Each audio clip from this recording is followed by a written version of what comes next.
Today I am going to start a new chapter, cell cycle and cell division. जैसा कि हम लोगों ने 9th क्लास में प्रीवियस क्लास में पढ़ा हुआ है कि सेल एक प्री एग्जिस्टिंग सेल से एक नया सेल डेवलप होता है। ये नए सेल डेवलप होकर के हमारा टिश्यू सिस्टम बनाते हैं। टिश्यू सिस्टम हमारा बॉडी का ऑर्गेनल्स डेवलप करते हैं, ठीक है। तो जो पूरा कंप्लीट बॉडी स्ट्रक्चर हमारा जो डेवलप होता है वो कई सारे सेल्स का मिक्सचर होता है। ये सारे सेल्स बनते कैसे हैं? सेल डिवीजन की हेल्प से। तो हम लोग इस चैप्टर में पढ़ेंगे किस तरीके से सेल हमारा डिवाइड होता है, सेल में क्या क्या चीजें जो होती हैं वो डिवाइड होकर के नए पार्ट्स को डेवलप करने में हेल्प करते हैं, ठीक है। तो सबसे पहले हम लोग सेल डिवीजन पढ़ने के लिए, सेल डिवीजन जो होती है एक साइक्लिक प्रोसेस होता है जो कि रेगुलर अमाउंट में चलता रहता है, नए और नए सेल्स डेवलप होते रहते हैं और इस प्रोसेस को हम कहते हैं सेल साइकिल। यानी सेल साइकिल हमारा रिपीटेटिव प्रोसेस है जिसके थ्रू एक सेल जो होता है वो डिवाइड बार बार होकर के डिवाइड होकर के नए सेल्स जो होते हैं वो डेवलप करते जाते हैं, ठीक है। सेल साइकिल जो होता है वो दो पार्ट में डिवाइडेड होता है। पहला है आपका इंटरफेस और दूसरा है आपका एम फेज। इंटरफेस को हम पहले रेस्टिंग फेज कहते थे पर अब हम इसे प्रिपरेटरी फेज कहते हैं और एम फेज को हम डिवीजन फेज कहते हैं जिसमें कि सेल आपका जो होता है वो डिवाइड होता है, ठीक है। पहले हम आते हैं इंटरफेज में। इंटरफेज को जैसे मैंने पहले बताया कि पहले उसे रेस्टिंग फेज कहते थे, मतलब पहले मानना था कि इसमें सेल जो है आपका वो रेस्ट कर रहा है। क्यों रेस्ट कर रहा है? क्योंकि उसको डिवाइड होना है आगे जाकर के। पर एक्चुअल में ऐसा नहीं है। जब कुछ आगे उसके बारे में स्टडी की गई तो हमने ये जाना कि उस फेज में, इंटरफेज में सेल आपका रेस्ट नहीं करता है, वो अपने आप को प्रिपेयर करता है कि वो किस तरीके से डिवीजन फेज में जाने के लिए अपने आप को रेडी करता है या प्रिपेयर करता है कि हमें आगे चल करके डिवाइड होना है। तो उसके लिए हमें अपने आप को प्रिपेयर करना है, हमें अपने आप को तैयार करना है। आप किसी कंपटीशन में बैठने से पहले अपने आप को प्रिपेयर करते हैं, उसके बाद ही किसी कंपटीशन एग्जाम में आप अपेयर करते हो। उसी तरीके से इसको डिवीजन होने के लिए अपने आप को तैयार करना रहता है, ठीक है। तो इंटरफेज जो होता है वो फर्दर 3 पार्ट्स में डिवाइडेड होता है, G1 फेज, S फेज और G2 फेज। G1 फेज को हम कहते हैं गैप 1 फेज, S फेज को हम कहते हैं सिंथेसिस फेज। सिंथेसिस से मतलब होता है ट्रांसक्रिप्शन और ट्रांसलेशन। ट्रांसलेशन इसमें क्या होता है? आपका आरएनए और प्रोटीन जो आपके सेल के अंदर में, आपने पहले भी सेल ऑर्गेनल्स पढ़े हैं जिसमें आरएनए, प्रोटीन्स, डीएनए पाया जाता है, उसका ट्रांसक्रिप्शन और ट्रांसलेशन होता है, यानी डुप्लीकेट कॉपी बनाई जाती है इसमें, ठीक है। तो सिंथेसिस का मतलब क्या होता है? ट्रांसक्रिप्शन और translation of RNA, protein, DNA and everything, ठीक है। G2 फेज आपका गैप 2 फेज कहलाता है या आप एक बार कह सकते हैं कि ग्रोथ फेज भी इसे हम कहते हैं, ठीक है। तो हम इन तीनों का डिटेल स्टडी देखते हैं। इधर यहाँ मैंने एक आपको सेल साइकिल डेवलप की हुई है। साइक्लिक प्रोसेस मैंने पहले भी आपको बताया हुआ है कि साइकिल है एक सेल की जो कि रेगुलर अमाउंट में घूमती रहती है। तो वही मैंने डेवलप किया हुआ है, यहाँ पे बनाया हुआ है, जो कि सेल साइकिल जो आपकी 2 फेज में डिवाइडेड है, एम फेज और इंटरफेज। इंटरफेज 3 पार्ट्स में डिवाइडेड है, G1, S और G2 फेज। G1 फेज जो होता है वो सबसे पहले एक सेल जैसे ही आपके इस साइकिल में जाता है, डिवाइड होने के लिए रेडी होता है, तो सबसे पहले G1 फेज में जाता है। G1 फेज को हम गैप 1 फेज भी कहते हैं, ग्रोथ फर्स्ट फेज भी कहते हैं। इसमें क्या होता है? सबसे पहले आरएनए जो ऑलरेडी उसके पास सिंथेसाइज हो रहा है वो ज्यादा अमाउंट में इंक्रीज कर जाता है, ज्यादा अमाउंट में सिंथेसाइज होता है। प्रोटीन जो ऑलरेडी सिंथेसाइज हो रहा है वो भी इंक्रीज होकर के और ज्यादा अमाउंट में सिंथेसाइज होता है। एटीपी जो कि ऑलरेडी उसके पास सिंथेसिस हो रहा है वो भी इंक्रीज अमाउंट में सिंथेसिस होता है। यानी आरएनए, प्रोटीन और एटीपी ये तीनों आपके जो होते हैं वो अपने ओरिजिनल अमाउंट से ज्यादा अमाउंट में सिंथेसिस होना स्टार्ट हो जाते हैं। एटीपी क्यों ज्यादा अमाउंट में सिंथेसिस होता है? एक क्रोमोसोम को एक पोल से दूसरे पोल यानी अपनी जगह से हिलाने के लिए राउंड अबाउट 30 एटीपीज की जरूरत होती है। एक क्रोमोसोम को अपनी जगह से हिलाने के लिए 30 एटीपीज चाहिए। तो अगर हमारे पास में 46 क्रोमोसोम्स हैं, 46 क्रोमोसोम को अगर हम 30 से मल्टीप्लाई करेंगे तो बहुत लार्ज अमाउंट में हमें एनर्जी चाहिए। इसके लिए क्या होता है? लार्ज अमाउंट में एनर्जी चाहिए होती है, इसलिए क्या होता है? एटीपी जो होते हैं वो ज्यादा अमाउंट में सिंथेसिस होना स्टार्ट हो जाते हैं क्योंकि उन्हें बहुत ज्यादा 46 क्रोमोसोम को बहुत ज्यादा अमाउंट में एनर्जी चाहिए अपने आप को डिवीजन स्टेट में जाने के लिए। फोर्थ, इसमें क्या चेंजेस होते हैं? सेल ऑर्गेनल ग्रोज होते हैं। जो सेल के अंदर में जो और ऑर्गेनल्स होते हैं वो भी क्या होते हैं? ग्रो होना यानी बनना स्टार्ट हो जाते हैं, डेवलप होना स्टार्ट हो, उनका वर्क फंक्शन स्टार्ट हो जाता है, ठीक है। रॉ मटेरियल्स उनको प्रोवाइड किए जाते हैं, जितने भी उनके रॉ मटेरियल्स है, न्यूट्रिएंट्स हो गए और भी जो उनको डिवीजन के लिए चाहिए होती है, जरूरत होती है, वो सब उन्हें उस समय इस फेज में जीवन फेज में उसे मिल जाता है। ठीक है, अब ये रेडी हो गया नेक्स्ट फेज में जाने के लिए। सारी चीजें उन्हें मिल गई, आरएनए ज्यादा अमाउंट में हो गया, प्रोटीन ज्यादा अमाउंट में हो गया, एटीपी ज्यादा अमाउंट में मिल गया, सेल ऑर्गेनल्स डेवलप हो चुके हैं कंप्लीटली, रॉ मटेरियल्स उन्हें मिल चुके हैं क्योंकि उन्हें डिवाइड होना है। अब क्या हो गया, वो एस फेज में जाने के लिए बिल्कुल रेडी है। सेकेंड फेज हमारा एस फेज आता है। एस फेज में सबसे इंपॉर्टेंट फेज है, इसमें क्या होता है आपका सबसे इंपॉर्टेंट चीज डीएनए का रेप्लिकेशन होता है। रेप्लिकेशन मतलब क्या होता है, रेप्लिकेशन मतलब अपनी एक डुप्लीकेट कॉपी बनाना। वो क्यों होता है, जैसा कि हमें पता है कि हमारे पास में टोटल 46 क्रोमोसोम होते हैं एक सेल के अंदर में। ये 46 क्रोमोसोम जब डिवाइड होंगे, क्योंकि सेल आपका डिवाइड हो रहा है, जब डिवाइड होंगे तो इक्वल अमाउंट में हमें जो नेक्स्ट जेनेटिक मटेरियल जो नए सेल मिल रहे हैं उसमें क्या, उसमें भी हमें 46 क्रोमोसोम ही मिलते हैं। दो नए सेल में मिल रहे हैं, दोनों में ये हमारे डॉटर सेल्स कहलाते हैं। ये डॉटर सेल्स में हमें 46 ही मिल रहे हैं। अब एक चीज सोचने वाली है कि अगर हमें 46 क्रोमोसोम को हम डिवाइड करेंगे तो क्या 46 हमें कैसे मिल सकता है। इसके लिए क्या होता है, क्योंकि चाहिए तो हमें 46 ही, क्योंकि अगर इनकम्प्लीट हम उसका आधा लेते हैं तो हमारी जो जेनेटिक इंफॉर्मेशन है वो नए सेल में आधी पहुंचेगी, इसलिए आधा हमें नहीं चाहिए, हमें पूरी कंप्लीट 46 क्रोमोसोम ही चाहिए। आधा पहुंचेगा, हो सकता है एक पैर पहुंचा, एक पैर नहीं पहुंचा, एक हाथ पहुंचा, एक हाथ नहीं पहुंचा, तो इसलिए हमें कंप्लीट 46 क्रोमोसोम्स ही चाहिए, आधा उसका नहीं चाहिए। इसलिए हम क्या करते हैं, उसकी एक डुप्लीकेट कॉपी उसको रेप्लिकेट करते हैं। रेप्लिकेट करके हम क्या करते हैं, हमारे पास में 92 क्रोमोसोम्स हो जाते हैं। जैसे हमने रेप्लिकेशन किया उस 46 क्रोमोसोम का, वो 46 क्रोमोसोम इंटू 2 92 बन गए। जैसे ही 92 क्रोमोसोम बनते हैं, अब ये रेडी हो जाते हैं इक्वली डिवाइड होने के लिए। जब 92 क्रोमोसोम को आप डिवाइड करेंगे तो 46 और 46 इक्वली डिवाइड हो जाएंगे।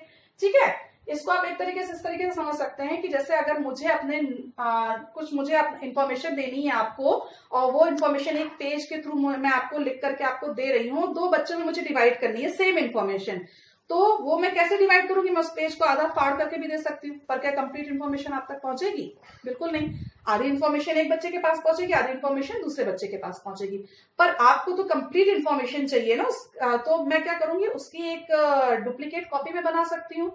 डुप्लीकेट कॉपी बना करके या फोटो कॉपी करके मैं उसको आपको दोनों को दे सकती हूँ, तो आपके पास में कंप्लीट, दोनों बच्चों के पास में कंप्लीट इन्फॉर्मेशन पहुंच जाएगी। वैसे ही सेल क्या करते हैं, अपने डीएनए का एक रेप्लिकेट यानी डुप्लीकेट कॉपी बनाते हैं, जिसे बायोलॉजी में हम कहते हैं डीएनए का रेप्लिकेशन या डीएनए रेप्लिकेशन। इसमें क्या होता है, क्रोमोसोम्स अपनी एक फोटोकॉपी बनाते हैं, डीएनए अपनी एक फोटोकॉपी बनाता है, और जिससे वो 92 क्रोमोसोम्स में चेंज होकर के 46 और 46 इक्वल पार्ट्स में डिवाइड हो जाते हैं। ठीक है, नेक्स्ट क्या है आपका, सेंट्रोजोम रेप्लिकेट होता है। अब आपके सेल ऑर्गेनल्स में आपने ये भी पढ़ा है कि सेंट्रोजोम प्रेजेंट होता है। सेंट्रोजोम प्रेजेंट होता है, ये आपको ऑलरेडी पता है, तो वो भी अपनी रेप्लिकेट कॉपी बनाता है। पर यहाँ पे एक एक्सेप्शन है, अगर वो सेल आपका एनिमल सेल है तभी आपका सेंट्रोजोम रेप्लिकेट होगा। प्लांट सेल में आपको पता है कि उसमें आपका सेंट्रोजोम प्रेजेंट नहीं होता है प्लांट सेल में। अगर एनिमल सेल होगा तो सेंट्रोजोम क्या होगा, अपने आप को रेप्लिकेट करेगा, यानी ये भी अपनी डुप्लीकेट कॉपी बना करके अब किस में डेवलप हो जाएगा, सेंट्रियोल में। किस में डेवलप होगा, सेंट्रियोल में। तो सेंट्रोजोम एनिमल सेल में अगर रेप्लिकेट होता है तो उसे अब हम कहेंगे सेंट्रियोल। अब हम उसे सेंट्रोजोम नहीं कहेंगे, अब हम उसे कहेंगे सेंट्रियोल। ठीक है, थर्ड है क्रोमोजोम रेप्लिकेट होते हैं। थर्ड आपको मैंने पहले बताया कि 46 क्रोमोसोम्स हम अपनी डुप्लीकेट कॉपी बनाएं, क्योंकि डीएनए डुप्लीकेट हो रहा है और डीएनए से ही आपका क्रोमोसोम्स बनता है, तो वो भी आपका क्या होगा, रेप्लिकेट हो जाएगा। तो 46 क्रोमोसोम्स आपके रेप्लिकेट होकर के 92 क्रोमोसोम्स एस फेज में 92 क्रोमोसोम्स हमारे पास में आ जाएंगे। ठीक है, फोर्थ आपका हिस्टोन सिंथेसिस। हिस्टोन प्रोटीन होता है जो कि बहुत इंपॉर्टेंट होता है डीएनए के डेवलपमेंट के लिए। डीएनए जो आपका डेवलप हो रहा है, 46 से 92 बनने वाले हैं, तो उसको डेवलप होने के लिए हिस्टोन प्रोटीन की बहुत ज्यादा जरूरत पड़ती है। इसलिए इस फेज में, एस फेज में 92 क्रोमोसोम्स डेवलप करने के लिए हमें हिस्टोन प्रोटीन चाहिए। इसलिए इस फेज में हिस्टोन प्रोटीन जो होता है वो आपका सिंथेसाइज होता है। ठीक है, इसके बाद फिर एस फेज आपका यहाँ पे खत्म हो जाता है। एस फेज में अब आपका, इसके बाद आपका एक नया क्रोमोसोम बन के तैयार हो गया। यानी आपके पास में कितने क्रोमोसोम्स हो गए यहाँ पे, 92 क्रोमोसोम्स। 46 क्रोमोसोम्स से हमने स्टार्ट किया था जीवन फेज में, अब हमारे पास में कितने क्रोमोसोम्स हैं, 92 क्रोमोसोम्स। ये 92 क्रोमोसोम्स जो होंगे अब G2 फेज में जाएंगे। थर्ड फेज में। किसमें जाएंगे? G2 फेज में। G2 फेज में जाने में क्या होता है डेवलपमेंट। अब क्या होगा इसमें, सबसे पहले अब आपका क्या है, जैसे कि एक क्रोमोसोम यहाँ मैंने बना करके आपको दिखाया हुआ है कि एक क्रोमोसोम है। ये क्रोमोसोम क्या होता है, पहले सिर्फ सिंगल इस तरीके से क्रोमोसोम होता है आपका। जैसे ही ये क्रोमोसोम अपनी डुप्लीकेट कॉपी बनाता है वो कुछ इस तरीके से दिखेगा, ठीक है। तो जब सिंगल क्रोमोसोम रहेगा वो इस तरीके से रहेगा, जो कि डिप्लॉयड इन नेचर होता है, 2n होता है। जैसे ही वो अपनी डुप्लीकेट कॉपी बनाएगा वो कुछ इस तरीके से दिखेगा, ठीक है। तो ये आपके इसके अंदर में आपका जो डीएनए मटेरियल है वो डबल स्टैंडर्ड होता है। एक न्यू कॉपी उसकी बन चुकी है, जो कि इस तरीके से आपके 46 क्रोमोसोम जो होंगे वो अपने हर एक क्रोमोसोम नई नई कॉपी बनाएगा। टोटल 92 क्रोमोसोम्स हो जाएंगे, ठीक है। अब एक के पास में जो है G1 फेज में हमने पहले देखा था कि ये सारी चीजें उसको मिली हुई थी, RNA, protein, ATP, raw materials. अब वापस G2 फेज में जाने की क्या जरूरत है जब ऑलरेडी वो ग्रो कर चुका है सेल? वो इसलिए क्योंकि जो नई कॉपी बनी हुई है सेल की, जो नई कॉपी, नए क्रोमोसोम्स बने, उनको भी तो raw materials, RNA, protein, ATP उतनी ही जरूरत है जितना पुराने वाले को थी।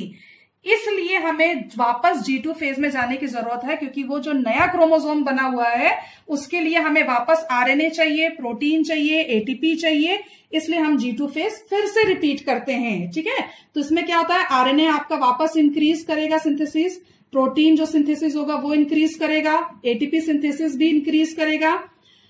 एक चीज है, प्रोटीन जो होता है इसमें आपका टिब्यूलिन प्रोटीन जो होता है वो सिंथेसिस होता है। टिब्यूलिन प्रोटीन जो होता है वो क्या करता है, ये स्पिंडल फाइबर को फॉर्म करता है। स्पिंडल फॉर्मेशन, जो spindle fibre at the time of cell division, spindle fibre बहुत इंपॉर्टेंट रोल प्ले करते हैं, जो कि आगे हम देखेंगे। इसके लिए स्पिंडल फाइबर क्योंकि बहुत ज्यादा इंपॉर्टेंट है, उसको डेवलप करना है। इसलिए थर्ड फेज G2 फेज में प्रोटीन जो होता है वो टिब्यूलिन प्रोटीन का सिंथेसिस करता है। क्यों? क्योंकि उसे स्पिंडल फॉर्मेशन करना है, ठीक है। नेक्स्ट आपका ऑर्गेनल मल्टीप्लाई होते हैं। अब जैसे कि आपके सेल में एक एक ऑर्गेनल थे, एक माइटोकॉन्ड्रिया, एक सेंट्रोसोम, ये सब क्या होंगे, एक आपका न्यूक्लियस, ये सब आपके क्या होंगे, अब आपके मल्टीप्लाई हो जाएंगे, यानी डबल डबल। हर एक ऑर्गेनल जो होगा सेल के अंदर में वो मल्टीप्लाई होकर के 2 हो जाएगा, ठीक है। ये आपका G2 फेज हो गया। अब G2 फेज के बाद में सेल आपका कंप्लीटली तैयार हो गया, किस लिए, डिवीजन में जाने के लिए, M फेज में जाने के लिए, ठीक है। अब M फेज में जाने के बाद में ये आपका M फेज जो होता है वो आगे हम लोग डेवलप करेंगे, तो आगे हम लोग पढ़ेंगे। इसमें जाने से पहले एक चीज और बहुत इंपॉर्टेंट है यहाँ पे, G0 फेज। G0 फेज क्या होता है, जब यहां पे मैंने आपको बताया हुआ है, cell which does not take part in further division but performs every activity of cell and becomes a permanent cell. इसका मतलब ये होता है कि एक बार सेल आपका, एक नया सेल आया, G1 फेज में गया, S फेज में गया, G2 फेज में गया, मल्टीप्लाई हो गया। मल्टीप्लाई होने के बाद में आपको 2 नए डॉटर सेल मिल गए, ठीक है ना। अब इनका मन नहीं है, ये जो नए डॉटर सेल ये फिर से आगे डिवाइड होंगे, पर हो सकता है इसका एक सेल का मन नहीं है कि हम डिवाइड हो, ठीक है। ये क्या होगा, अब ये आगे डिवीजन में पार्टिसिपेट नहीं करना चाहता। ये तो आगे डिवाइड होकर के 2 सेल बना रहा है, फिर ये 2 सेल बना रहा है, फिर ये 2 सेल बना रहा है, पर ये आगे डिवीजन नहीं करना चाहता। ये कैसा एक्ट करेगा, एज अ परमानेंट सेल, यानी एक सेल जो कि किसी फर्दर डिवीजन में पार्टिसिपेट नहीं करता है, पर एज अ बाकी सारी एक्टिविटी, जो सेल की एक्टिविटी होती है वो सब डेवलप करेगा। सारे ऑर्गेनल्स हैं उसके पास में, सारे फंक्शन उसके पास में, पर वो डेवलप आगे डिवीजन में नहीं जाएगा। तो it comes out of cycle, वो साइकिल, इस सेल साइकिल से क्या होगा, बाहर आ जाएगा, यानी वापस G1 फेज में नहीं जाएगा, G1 फेज से पहले बाहर ही आ जाएगा। और इस प्रोसेस को हम कहते हैं डिफरेंशिएशन। क्या कहते हैं इस प्रोसेस को हम, डिफरेंशिएशन, ठीक है ना। तो जब एक सेल किसी सेल्स आगे एक बार डिवाइड होने के बाद में जब दोबारा नया सेल बनता है, वो आगे जाकर के फिर से डिवाइड नहीं होना चाहता है और वो सेल साइकिल से बाहर आ जाता है as a process of differentiation. इसे हम कहते हैं, इस फेज को हम कहते हैं G0 फेज। क्या कहते हैं इसे, G0 फेज, यानी वो जी आगे ग्रोथ साइकिल में नहीं जाएगा। इसका एक एग्जांपल हम ले सकते हैं, parenchyma cells in dicot stem. Dicot stem जो होते हैं उनमें पैरेंकाइमा सेल्स आपके परमानेंट सेल्स कहलाते हैं, जो कि आगे चल करके डिवाइड नहीं होते हैं। एक बार बनने के बाद में, डेवलप होने के बाद में वो परमानेंट हो जाते हैं और वापस एकदम फिक्स हो जाते हैं, वो आगे चल करके डिवाइड नहीं होते हैं, ठीक है ना। अच्छा, एक चीज और, अगर हो सकता है एक बार परमानेंट होने के बाद में हो सकता है सेल का फिर से मन कर जाए डेवलप डिवाइड होने का, तो उस प्रोसेस को वो वापस साइकिल में घुसता है, वो सेल वापस साइकिल में घुसेगा और उस प्रोसेस को हम कहते हैं रीडिफरेंशिएशन। क्या कहते हैं? रीडिफरेंशिएशन कहते हैं, ठीक है ना।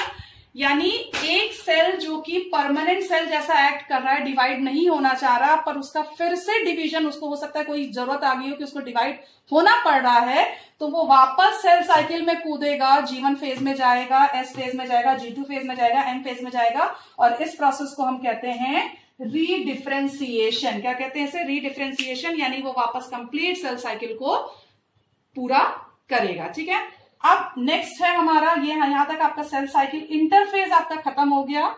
इतना आपका इंटरफेज, आई होप ये आपका क्लियर हो गया होगा। नेक्स्ट वीडियो में हम एम फेज पढ़ेंगे। एम फेज जो होते हैं वो आपका कुछ यहाँ पे मैंने लिखा हुआ है कि 2 तरीके के होते हैं। नेक्स्ट स्टेज में मैं इसको पूरा क्लियर करूंगी आपका। इस वीडियो के लिए सिर्फ इतना ही। Thank you. ये आपका सेकेंड वीडियो है सेल साइकिल और सेल डिवीजन के ऊपर में। इसमें आज हम लास्ट में हमने देखा था कि किस तरीके से सेल साइकिल डेवलप की जाती है, किस तरीके से सेल साइकिल बनती है और एम फेज में सेल जो होता है वो पहुंचता है, ठीक है। इंटरफेज के बाद में सेकेंड फेज आता है आपका एम फेज। एम फेज जो होता है उसे हम डिवीजन फेज भी कहते हैं। ये एम फेज आपका 2 पार्ट में डिवाइड होता है। पहला होता है आपका कैरियोकाइनेसिस और दूसरा होता है आपका साइटोकाइनेसिस। कैरियोकाइनेसिस होता है न्यूक्लियस का डिवीजन। जो सेल के अंदर न्यूक्लियस प्रेजेंट होता है उसके डिवीजन को हम कहते हैं कैरियोकाइनेसिस। कैरियो मतलब होता है न्यूक्लियस और काइनेसिस मतलब होता है डिवीजन। सेकेंड आपका साइटोकाइनेसिस। साइटो मतलब साइटोप्लाज्म और काइनेसिस मतलब डिवीजन। यानी न्यूक्लियस के बाद में जो न्यूक्लियस के बाहर का जो सेल यानी साइटोप्लाज्म जो कि एक मेम्ब्रेन बनाता है उसका डिवीजन हम कहते हैं साइटोकाइनेसिस, ठीक है। तो एम फेज जैसा कि डिवीजन फेज है, इसमें पहले न्यूक्लियस डिवाइड होता है, फिर साइटोप्लाज्म डिवाइड होता है, या आप कह सकते हैं सेल मेम्ब्रेन डिवाइड होता है, ठीक है। कैरियोकाइनेसिस जो होता है वो फर्दर 4 पार्ट्स में 4 फेजेस में डिवाइड होता है। पहला फेज होता है prophase, second metaphase, third anaphase और फोर्थ होता है आपका टेलोफेज, ठीक है। प्रोफेज, मेटाफेज, एनाफेज और टेलोफेज।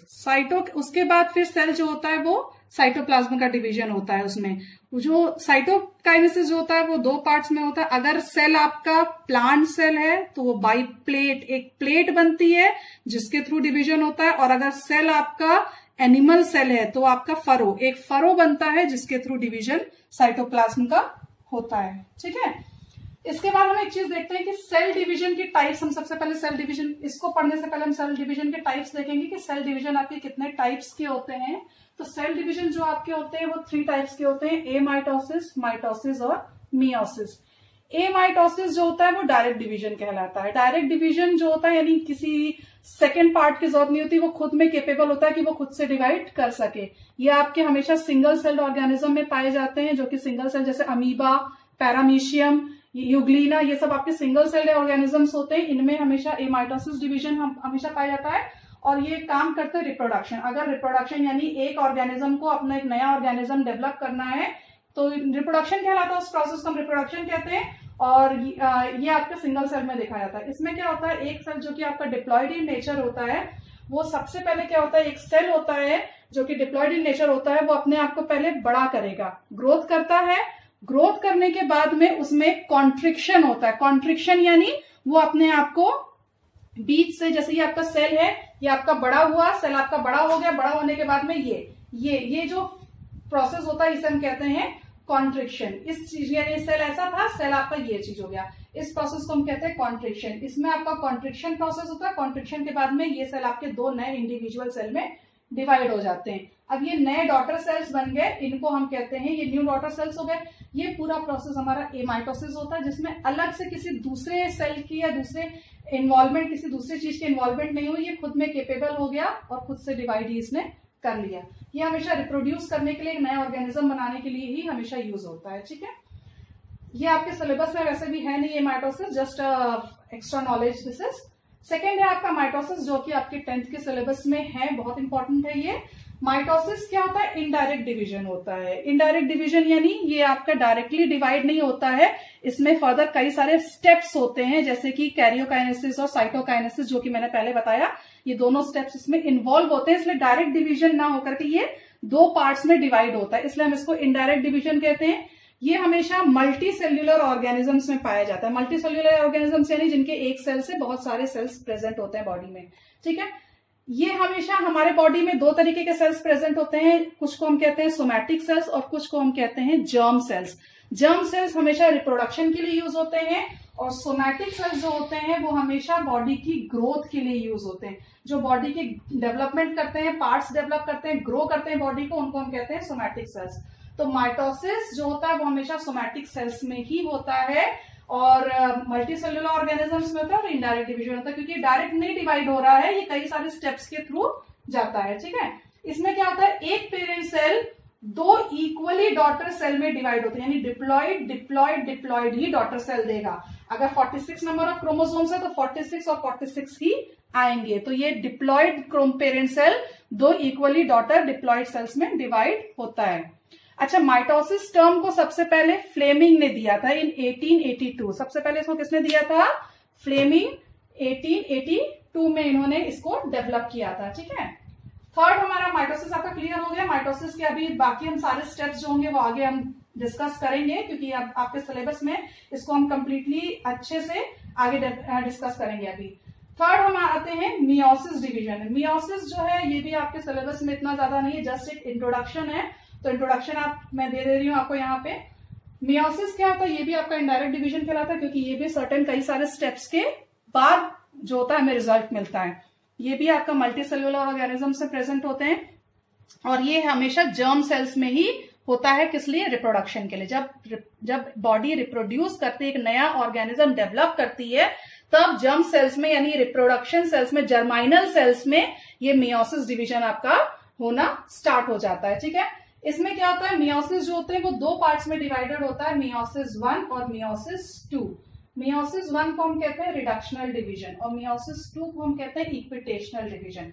रिडक्शनल डिवीजन यानी पहले सेल जो होगा, सेल के क्रोमोसोम्स रिड्यूस होंगे और फिर रिड्यूस होने के बाद में वो इक्वली पार्ट में डिवाइड होंगे। तो मियोसिस आपका दो फेज में डिवाइड होता है, मियोसिस 1 और मियोसिस 2। यानी डिप्लॉइड पेरेंट सेल पहले रिड्यूस होकर के हेप्लॉइड और हेप्लॉइड बनाएगा, फिर ये हेप्लॉइड पेरेंट सेल आपके इक्विटेशनल डिवीजन देंगे। यानी आपका एक पेरेंट सेल से 1 2 3 4 डॉटर सेल्स आपको मिल रहे हैं। यहाँ पे कितने डॉटर सेल्स मिल रहे हैं? 4 डॉटर सेल्स। माइटोसिस में आपको 2 डॉटर सेल मिल रहे थे और मियोसिस में आपको 4 डॉटर सेल मिल रहे हैं, जो कि दो फेज के थ्रू जाते हैं। पहला पेरेंट सेल दो रिड्यूस होकर के 2 डॉटर सेल देते हैं, फिर ये दोनों डॉटर सेल वापस डिवाइड होकर के 4 डॉटर सेल्स इक्वली डिवाइड होकर के देते हैं। इसमें होता क्या है देखिए, जैसे कि एक सेल में क्या होता है, मदर के पास में सपोज 46 क्रोमोसोम्स होते हैं, फादर के पास में 46 क्रोमोसोम्स होते हैं, ठीक है ना। दोनों के 46 क्रोमोसोम्स जब एक जगह eight the time of population जब इकट्ठे होते हैं तो वो 92 बन जाते हैं। दो 46 के पास है, 46 के पास है, तो 92 हो गए। अब ये 92 क्रोमोसोम सेल साइकिल में जाएंगे, इंटरफेज के एस फेज में जाएंगे, सेल साइकिल में जाएंगे ना। पहले सेल डिवीजन से पहले किसमें जाता है? सेल साइकिल में जाता है, इंटरफेज में जाता है।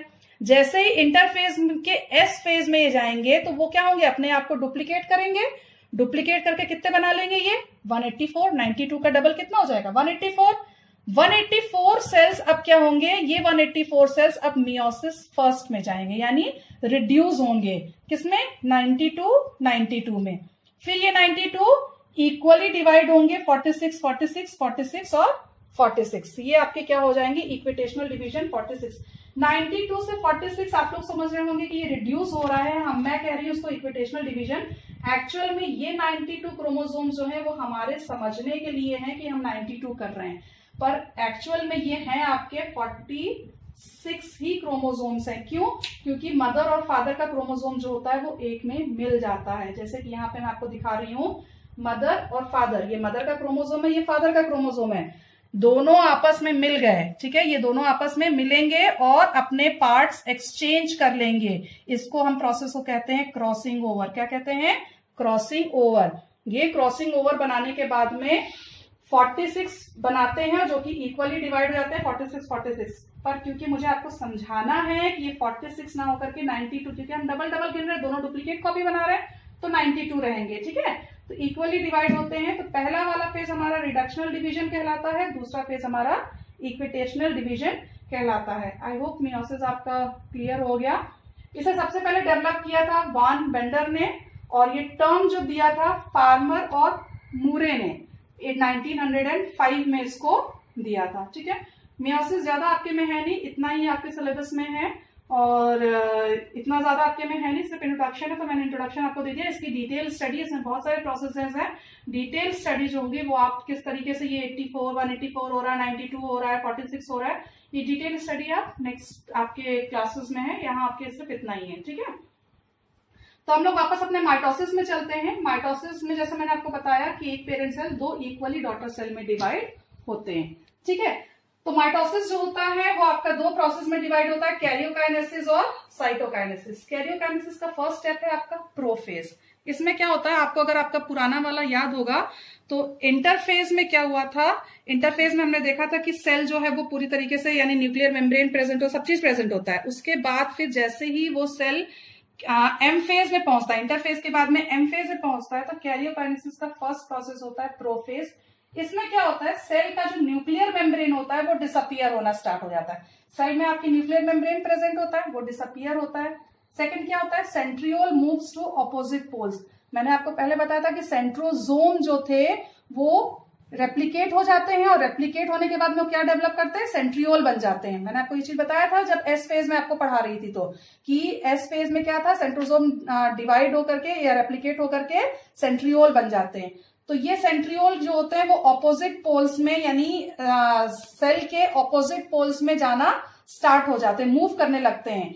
और इस अब हम सेंट्रियोल को क्या कहेंगे, एस्टर कहेंगे, क्योंकि वो ऑपोजिट पोल्स में जैसे पहुंचेंगे तो हम उनको सेंट्रियोल नहीं कह करके उन्हें क्या कहेंगे, एस्टर। क्या कहेंगे उन्हें, यहाँ एस्टर कहेंगे। ठीक है, aster forms as small rays called aster rays. अब ये एस्टर्स क्या होंगे, ऑपोजिट पोल से पहुंचने के बाद में एस्टर रेस, छोटी छोटी लाइनें डेवलप करेंगे जिन्हें हम कहते हैं एस्टर रेस। जो छोटी छोटी लाइन होंगी उन्हें हम एस्टर रेस कहते हैं। ठीक है, एस्टर रेस डेवलप हो गई है। अब क्या है, क्रोमोसोम्स डेंस। क्रोमोसोम्स जो कि सेल के अंदर में जो क्रोमोसोम्स थे वो क्या हो जाएंगे, वो डार्क हो जाएंगे, डेंस हो जाएंगे। ठीक है, या मैंने आपको फिफ्थ पॉइंट क्या होगा, न्यूक्लियोलस डिसअपियर। न्यूक्लियर मेम्ब्रेन के अंदर में न्यूक्लियोलस भी होता है, वो भी डिसअपियर हो जाएगा। जैसे कि मैंने आपको बताया, यहाँ पे डायग्राम से मैंने आपको दिखाने की कोशिश की है कि ये आपका प्रोफेज में एक प्रोफेज वाला है। प्रोफेज आपका दो पार्ट में डिवाइडेड होता है, अर्ली प्रोफेज और लेट प्रोफेज। अर्ली प्रोफेज में क्या होता है, न्यूक्लियर मेम्ब्रेन डिसअपियर होना स्टार्ट हो जाता है, क्रोमोसोम्स डेंस होने लगते हैं, न्यूक्लियोलस डिसअपियर स्टार्ट हो जाता है, डिसअपियर होना। सेंट्रियोल जो होते हैं वो ऑपोजिट पोल्स में जाने के लिए रेडी हो जाते हैं। लेट प्रोफेज में क्या होता है, सेंट्रियोल जो होते हैं वो ऑपोजिट पोल्स पे पहुंच जाते हैं। अब इन्हें हम एस्टर कहेंगे। इन एस्टर्स में से छोटी छोटी रेज निकल रही है जिन्हें हम कहेंगे एस्टर रेज।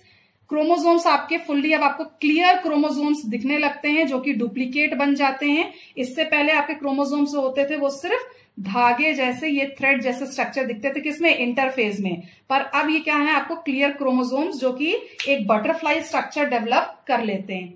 इसके बाद प्रोफेज के बाद हमारा सेकेंड स्टेप आता है मेटाफेज।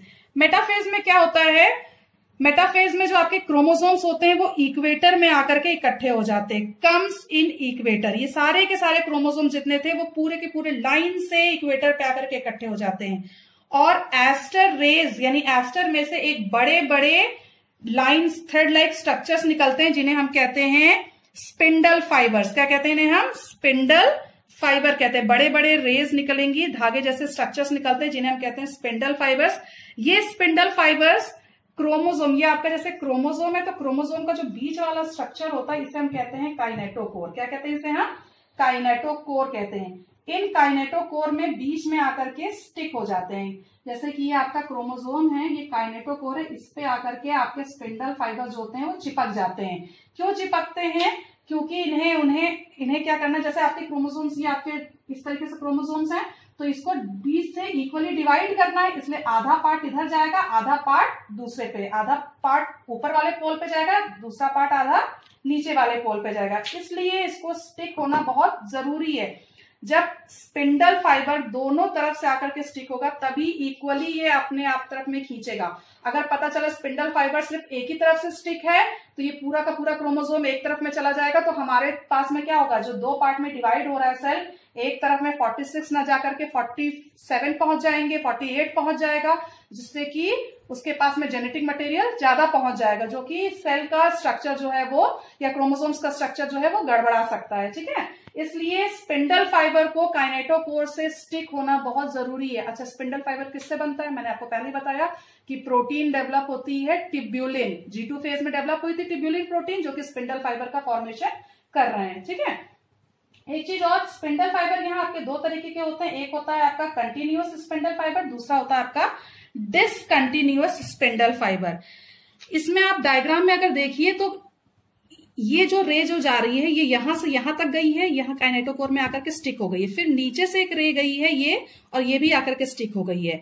ठीक है, तो इसमें क्या होता है, ये आपका डिसकंटिन्यू है। डिसकंटिन्यू क्योंकि यहां से गया यहां जाके चिपक गई, अब चिपकने के बाद में यहां से भी एक दूसरी आ रही है, वो यहां आकर के चिपक गई, तो ये वापस क्या, ये अपनी कंटिन्यू नहीं हो पा रही है, इसलिए इसको हम कहते हैं डिसकंटिन्यूअस स्पिंडल फाइबर। और इसको देखिए, ये देखिए, ये जो यहां से जा रही है ये पूरी की पूरी आपकी ये कंप्लीट यहां से स्टार्ट हुई है और यहां जाकर के खत्म हो जा रही है, तो ये पूरी कंटिन्यू, कहीं से ब्रेक नहीं हुई है, तो इसको हम कहते हैं कंटिन्यूअस। ये देखिए यहां से जा रही थी, यहां जाकर के पूरी कहीं से ब्रेक नहीं हुई है, इसको हम कहते हैं कंटिन्यूअस स्पिंडल फाइबर। और जो ब्रेक हो जा रही है, जैसे कि यहां गई, यहां जाकर के चिपक गई, तो यहां ब्रेक हो गई, अब यहां से क्या दूसरी स्पिंडल फाइबर आ रही है जो कि यहां से चिपक रही है, तो ये क्या बीच से ये क्या हो गई है, स्पिंडल फाइबर ब्रेक हो गई है, तो इसको हम कहते हैं डिसकंटिन्यूअस स्पिंडल फाइबर। ठीक है, तो मेटाफेज में क्या होता है, सारे के सारे क्रोमोसोम्स इक्वेटर पे आकर के इकट्ठे हो जाते हैं, स्पिंडल फाइबर का फॉर्मेशन हो जाता है, जो काइनेटोकोर से चिपक जाते हैं। स्पिंडल फाइबर आपके दो तरीके के होते हैं, कंटिन्यूअस और डिसकंटिन्यूअस। थर्ड में आते हैं हम एनाफेज। थर्ड फेज हमारा क्या है, एनाफेज। एनाफेज भी आपके दो तरीके के होते हैं, अर्ली एनाफेज और दूसरा होता है आपका लेट एनाफेज।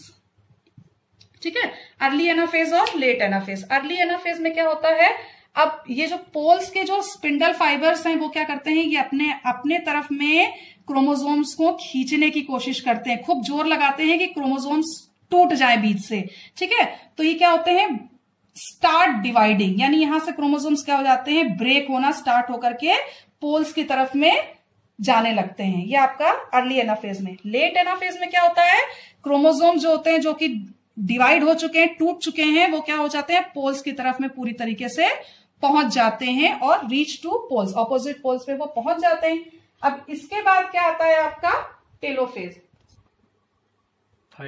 जैसा कि हमने देखा कि लेट एनाफेज में क्या हुआ था, क्रोमोसोम्स आपके ऑपोजिट पोल्स की तरफ में पहुंच चुके हैं, तो रीच टू ऑपोजिट पोल्स। ठीक है, अब नेक्स्ट स्टेप, लास्ट स्टेज हमारा क्या आता है, टेलोफेज। टेलोफेज में क्या होता है, जस्ट ऑपोजिट ऑफ प्रोफेज। जो पहला वाला हम लोग देखा था, प्रोफेज में क्या था, न्यूक्लियर मेम्ब्रेन डिसअपियर हो गया था, तो टेलोफेज में न्यूक्लियर मेम्ब्रेन वापस रीअपियर हो जाता है। ठीक है, न्यूक्लियर मेम्ब्रेन वापस रीअपियर हो जाता है, न्यूक्लियोलस वापस रीअपियर हो जाता है, क्रोमोसोम्स थे वो वापस थ्रेड में चेंज हो जाते हैं, यानी हल्के होने शुरू हो जाते हैं, और हमें लगता है बटरफ्लाई स्ट्रक्चर जो हमें डेंस हो गया था, दिख रहा था, वो हमें वापस थ्रेड जैसा दिखने लगता है। ठीक है, अब इसके बाद क्या होगा, ये टेलोफेज में होता है, ये दो पार्ट में डिवाइड होने के लिए रेडी हो जाते हैं। अब इसके बाद हमारा जो कैरियोकाइनेसिस यानी न्यूक्लियस को जो डिवीजन था, वो न्यूक्लियस आपके दो पार्ट में डिवाइड हो गए, दो न्यूक्लियस बन गया, एक ये रहा, एक ये रहा, न्यूक्लियर मेम्ब्रेन आ गया, न्यूक्लियोलस आ गया, क्रोमोसोम्स हो गए।